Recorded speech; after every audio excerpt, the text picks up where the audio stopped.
प्यारे बच्चों, फिजिक्स के लॉस को, नियमों को, सिद्धांतों को याद तो करते हो आप सभी, पर 2 मिनट में भूल जाते हो। एग्जामिनर आपके नंबर को काट लेता है। ऐसा तभी होता है जब सिर्फ आप रट्टा मार वाली पढ़ाई पढ़ते हो। प्यारे बच्चे, आज मैं आपको देसी एग्जाम्पल के साथ चीजों को कैसे रटना नहीं है, समझ करके पढ़ना है और कैसे वो लंबे समय तक याद रहे, ये चीजें आपको बताने वाला हूं। तरीका क्या है लंबे समय तक याद रखने का? किताबें खोलते हो तो जैसे लगता है कि कुछ याद ही नहीं है। प्यारे बच्चों, आपने न्यूटन का नियम, ओम का नियम, फैराडे का नियम जैसे नियमों को तो पढ़ा ही होगा, आपने इन्हें रटा भी होगा और भूल भी गए होगे। आज मैं आपको इन नियमों को याद रखने का एक ऐसा सीक्रेट फॉर्मूला बताने वाला हूं जिससे आप इन्हें लंबे समय तक याद रख पाओगे।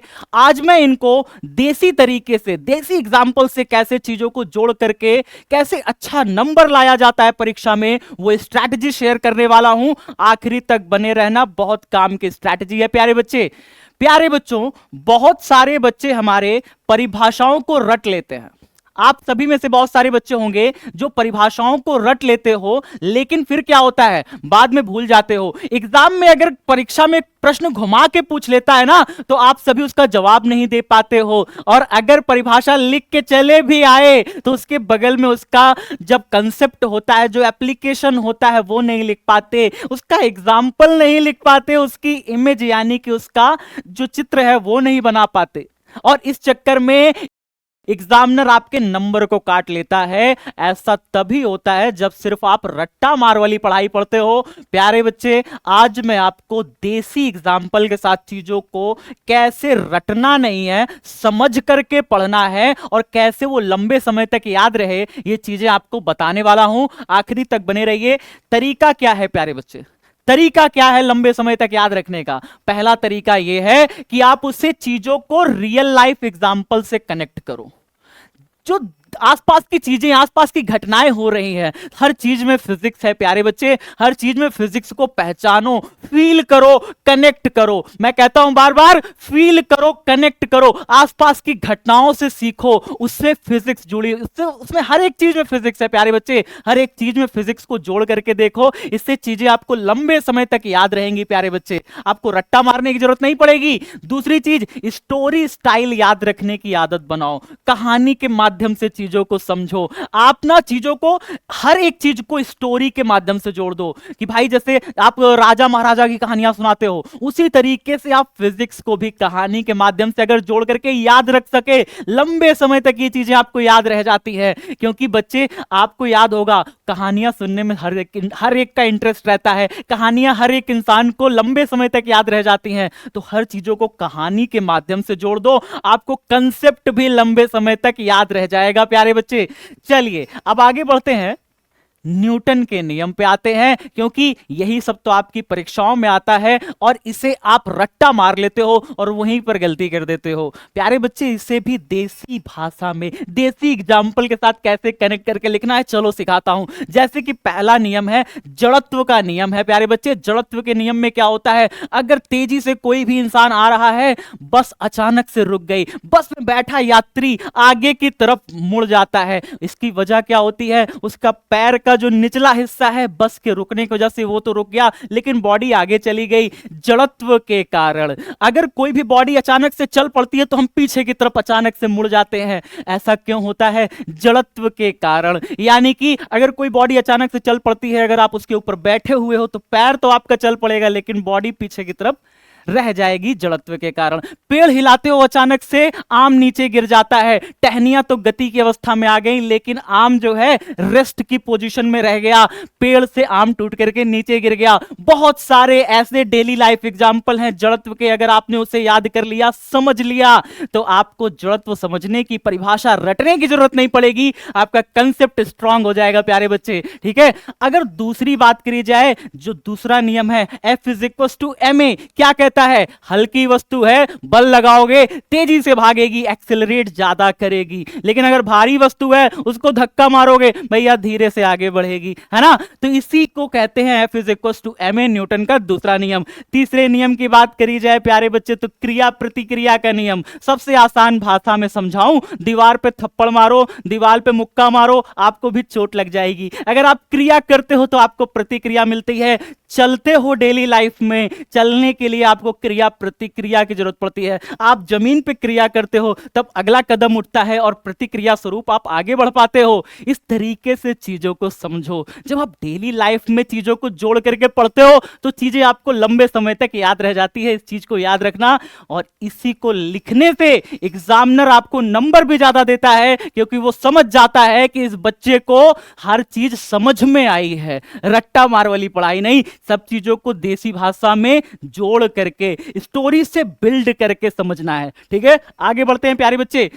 ओम का नियम, ओम का नियम क्या कहता है? ओम के नियम की तो सरल, एकदम सरल भाषा ये है कि अगर किसी चालक तार में अगर धारा का मान बढ़ाओगे तो वोल्टेज बढ़ेगा, वोल्टेज का मान बढ़ाओगे धारा का मान बढ़ जाएगा। जितने ज्यादा वोल्टेज की बैटरी लगाइएगा उतना ज्यादा धारा प्राप्त करिएगा। इतना आसान, जितना ज्यादा वोल्टेज का बैटरी लगाइएगा उतना ज्यादा धारा बहेगी तार में। सिंपल एकदम, V directly proportional to I, V बराबर I इंटू R, ओम का नियम।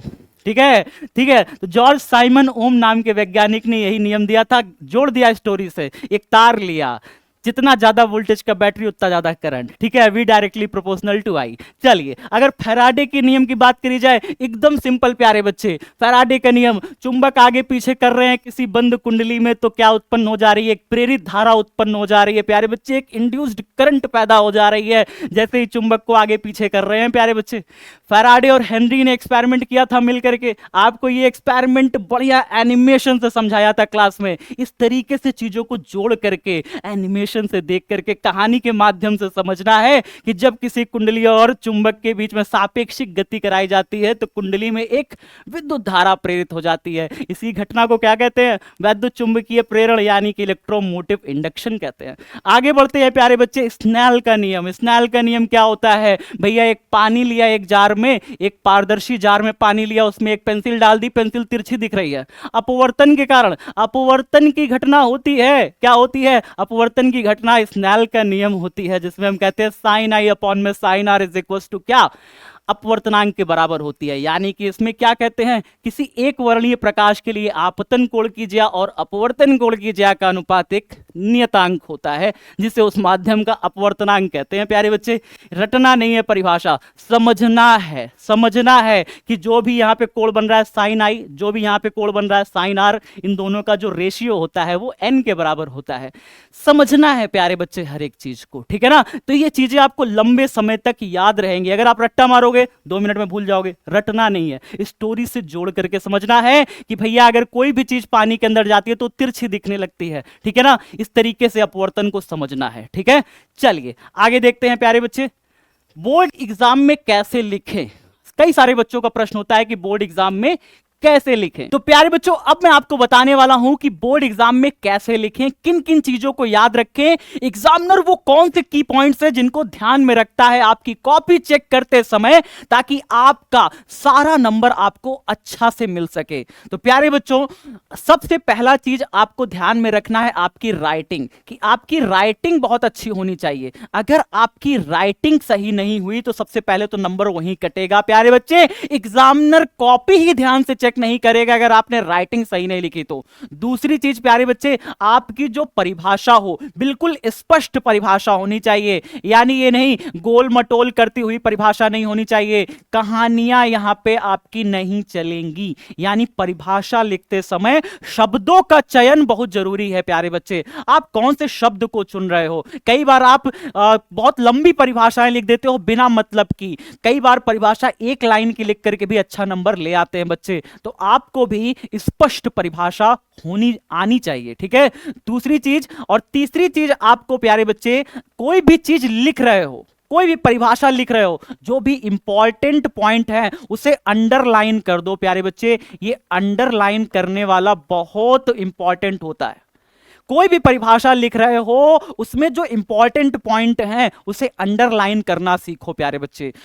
चौथी चीज, आप जब लिख डालते हो तो डायग्राम अगर किसी क्वेश्चन में है, किसी आंसर में अगर डायग्राम बनाना है, नहीं भी कहा है एग्जामिनर, अगर आप उसका डायग्राम जानते हो तो उसका डायग्राम जरूर बनाया करो। डायग्राम आपको जरूर बनाना है प्यारे बच्चे, ठीक है। और अगर उसका कोई कंसेप्ट है, कोई एग्जाम्पल है, तो उस एग्जाम्पल को भी वहां पे जरूर दीजिए। तो ये जो होता है ना कुछ पॉइंट कि भाई राइटिंग अच्छी हो, स्पष्ट परिभाषा होनी चाहिए, अंडरलाइन चीजों को करके रखें, डायग्राम है तो डायग्राम जरूर बनाएं, एग्जाम्पल उसका समझा दें प्यारे बच्चे वहीं पे, ठीक है। एग्जाम्पल वहीं पे बिल्कुल क्लियर हो जाए प्यारे बच्चे, ठीक है ना। अब प्यारे बच्चे समझते हैं आगे। अगर आपको भी ऐसे पढ़ाई में कहीं दिक्कत हो रही है, कहीं पे कोई समस्या हो रही है, आपको हैंड रिटन नोट्स में कहीं समस्या आ रही है प्यारे बच्चे, तो विद्याकुल प्लेटफॉर्म एक ऐसा प्लेटफॉर्म है, उससे जुड़ जाइए। आपके सारे पीवाईक्यूज की चिंता खत्म, आपके हैंड रिटन नोट्स इस पे अवेलेबल है, हर चीज यहां पे आपको मिल जाएगी प्यारे बच्चे। इस बस ऐप को डाउनलोड कर लीजिए और जुड़ जाइए विद्याकुल ऐप से। और अगली वीडियो आपको किस टॉपिक पर चाहिए जरूर बताइए कमेंट बॉक्स में। मिलते हैं आपके साथ अगली वीडियो में।